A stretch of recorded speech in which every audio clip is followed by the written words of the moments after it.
Many teachers around the world have struggled to teach every student in their classroom. Other teachers have finally found their answers. These teachers have changed the way they deliver their lessons, or, in other words, they have differentiated their teaching instruction. Every student in the classroom learns differently. Something that is easy for one child is harder for another, and disabilities contribute to making learning more difficult to students in the classroom. We need to look at each child and differentiate how we teach. What does differentiate mean? It means tweaking our lessons so that every child can participate and learn.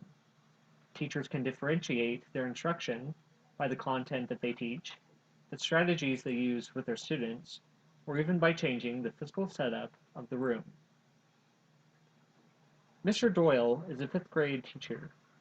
He wants to teach a lesson on similarities and differences between Cinderella stories around the world. He divides his students into groups where they will compare and contrast stories. They will work as a group to gather information that they will need for their presentation that they'll present in the class later in the day.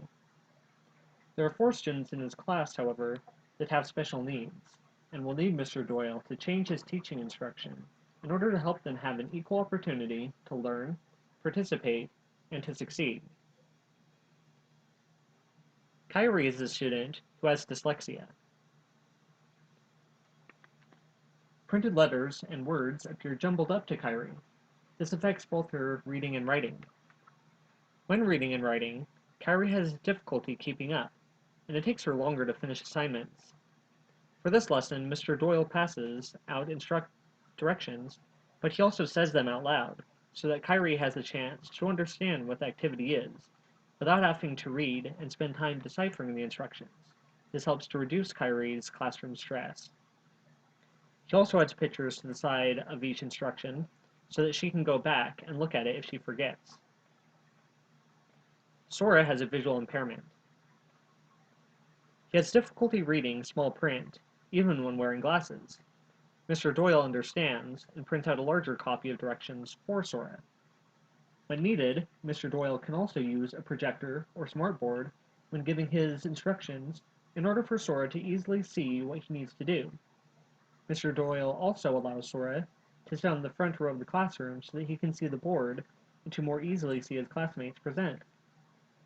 The classroom is also set up in a way that allows Sora to move throughout the classroom without too much effort. Aqua has ADHD.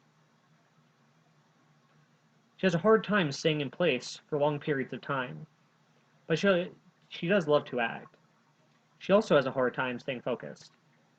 Mr. Doyle decided that one form of presentation is not enough to include all of his students' needs and interests. He decided to add more choices to the list. For example, PowerPoint, posters, acting, or drawing a Venn diagram. He added more choices so that Aqua has the chance to stay on track with her classmates. By providing students like Aqua with alternative ways to participate in her assignment, such as acting out the class Cinderella story project, she is able to put her extra energy in class into more efficient ways. Roxas has multiple disabilities. Roxas has a mild case of autism and orthopedic impairments that affected the length that his arms and fingers grew. Roxas also has limited functionality when using some of his fingers. Mr. Doyle knows that Roxas does not have difficulty in using verbal speech, but when reading what he is supposed to do throughout the day, he prefers pictures given to him by Mr. Doyle. Mr. Doyle provides Roxas with a daily picture schedule so that Roxas can know what to expect throughout the day, and this provides more consistency in his classroom life.